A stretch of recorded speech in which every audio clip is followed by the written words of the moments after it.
झारखंड में चुनाव का पारा चढ़ चुका है। पहले फेज के चुनाव में बस 6 दिन ही बचे हैं। इंडिया गठबंधन और एनडीए दोनों पूरे दमखम के साथ चुनावी मैदान में कूद चुके हैं।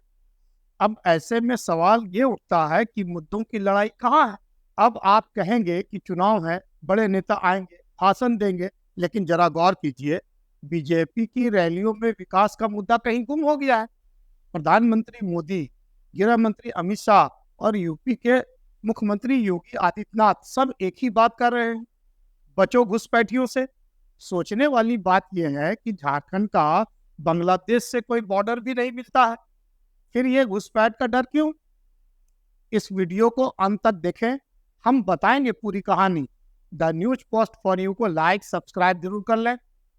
नमस्कार, मैं परवेज आलम और आप देख रहे हैं the news post for you. अब आप सोच रहे होंगे कि क्या इस चुनाव में सिर्फ घुसपैठ ही एक मुद्दा है? बीजेपी की स्थिति यह है कि विकास का कोई ठोस मुद्दा नहीं बचा तो बांग्लादेशी कार्ड निकालते आए। ऐसे में योगी जी का बयान सुनिए। जिस प्रकार की घुसपैठ ये लोग करवा रहे हैं बांग्लादेशी घुसपैठियों का, जिस प्रकार की घुसपैठ इन लोगों ने रोहिंग्या का झारखंड के अंदर कराना प्रारंभ किया है, अगर डेमोग्राफी चेंज इसी प्रकार की होगी, आज ये लोग यात्रा रोक रहे हैं, आने वाले समय में घरों के अंदर घंटी और शंख भी नहीं बजाने देंगे। और इसलिए आवश्यकता है, आपसे कहने के लिए आए हैं, भाजपा को लाइए, एक रहिए और नेक रहिए। मैं तो बार बार कहता हूं, देश का इतिहास गवाह है, जब भी जाति के नाम पर, क्षेत्र के नाम पर, भाषा के नाम पर बंटे हैं तो निर्ममता से कटे भी हैं। कह रहे हैं घुसपैठियों से बचिए, नहीं तो शंख और घंटी भी अपने घरों में नहीं बजा पाएंगे।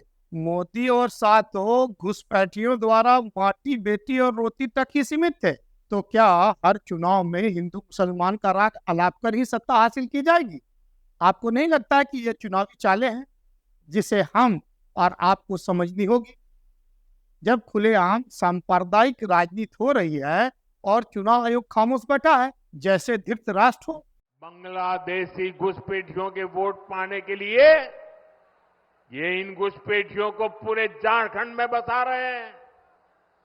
जब स्कूलों में सरस्वती वंदना तक पर रोक लगने लगे तो पता चलता है कि खतरा कितना बड़ा है। चुनाव आयोग ने अब तक ना तो मोदी के बयान का कुछ संज्ञान लिया है, ना तो योगी आदित्यनाथ के बयान का। योगी आदित्यनाथ तो कह रहे हैं बटोगे तो कटोगे, तो किससे कटने की बात कर रहे हैं? कौन काटने वाला है? बड़ा सवाल है, लेकिन पूछेगा कौन जब चुनाव आयोग ही आंख बंद किए हुए है? बड़ा सवाल यह भी है कि जब भाजपा नेता घुसपैठ का मुद्दा उठा रहे हैं तो भीड़ भी उनकी बातों पर तालियां बजाती नजर आती है।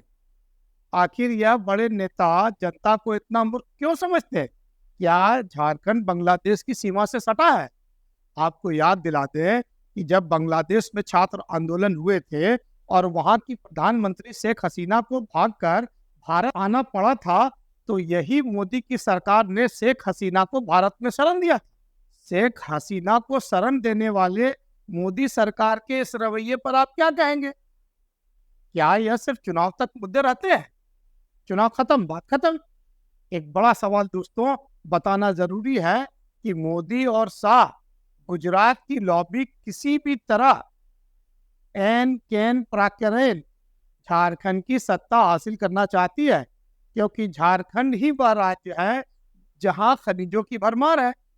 कोयला, अभ्रक, सोना, बॉक्साइट, यूरेनियम और जंगल भी है, जो गुजरात लॉबी चाहती है कि अपने मित्र को यहाँ की खनिज संपदा और जंगल सौंप सके। मोदी शाह के मित्र कौन है यह बताने की जरूरत नहीं है, सब लोगों को मालूम है। झारखंड के खनिजों का दोहन और जंगलों पर कॉरपोरेट घराने नजर गड़ाए हुए हैं और यह भारतीय जनता पार्टी के सत्ता में आए बगैर संभव नहीं है। अब जरा इंडिया गठबंधन की बात करते हैं। देखिए इंडिया गठबंधन को, कल्पना मुर्मू सोरेन, एक नया सितारा, एक नई उम्मीद। जेएमएम का ये चेहरा नफरत की राजनीति के खिलाफ बुलंद आवाज बन रही है। उनका अंदाज बीजेपी को सीधी चुनौती दे रहा है। कल्पना और हेमंत की जोड़ी झारखंड की अस्मिता और झारखंडियत की बात कर रही है, जबकि दूसरी तरफ बीजेपी नेता धर्म के आधार पर विभाजन की कोशिश में जुटे हैं। अब सवाल यह उठता है कि सरना कोड का मुद्दा बीजेपी की तरफ से क्यों नहीं उठाया गया। मैं तो ये पूछना चाहूंगी कि बांग्लादेश में घुसपैठिए घुस रहे हैं तो बांग्लादेश का बॉर्डर तो झारखंड से नहीं न सटा हुआ है, तो क्वेश्चन तो इनके ये जो अपने क्वेश्चन हमको करते हैं अपने, ये तो अपने सवालों में खुद गिर जाते हैं। वो इंटरनेशनल बॉर्डर है, तो इंटरनेशनल बॉर्डर की देखरेख किसकी है? सेंट्रल गवर्नमेंट की है। तो मुझे लगता है कि जब सेंट्रल गवर्नमेंट अपने नाकाम है तो उसका ठीकरा राज्य सरकार पे क्यों फोड़ रहे हैं? आप अगर अपनी नाकामी छिपाना चाहते हैं तो उसके लिए कोई ठोस वजह ढूंढिए। और झारखंड सरकार से, हेमंत सरकार से, अबुआ सरकार से इतना डर गए हैं कि अब इनके पास कोई बातें करने के लिए है ही नहीं। तो ये चुनाव के समय में ऐसे मुद्दे लेकर के आते हैं जिससे लोग दिग्भ्रमित हों, और मुझे लगता है कि कहीं ना कहीं जनता समझ चुकी है और जनता इस बार, हमारी जनमानस, हमारी झारखंड की आवाम इस बार जवाब देने के लिए पूरी तरीके से तैयार है। हमारे आदिवासी, मूलवासी, हमारे अल्पसंख्यक सबको जोड़ करके लेने का काम करता है। हम किसी को तोड़ने का काम नहीं करते हैं। हम किसी को धर्म के नाम पे, जाति के नाम पे बांटने का काम नहीं करते हैं। झारखंड विधानसभा ने इस कोड को पास कर केंद्र को भेजा था ताकि आदिवासियों की सरना पूजा को मान्यता मिल सके, लेकिन केंद्र सरकार की तरफ से कोई जवाब नहीं आया। क्या बीजेपी के पास झारखंड के विकास के लिए कोई ठोस योजना है? ये चुनाव भी हिंदू मुसलमान के मुद्दे पर ही सिमट कर आ जाएगा। 23 नवंबर को चुनाव के नतीजे आएंगे। ये नतीजे ये तय करेंगे कि झारखंड किसे चुनेगा।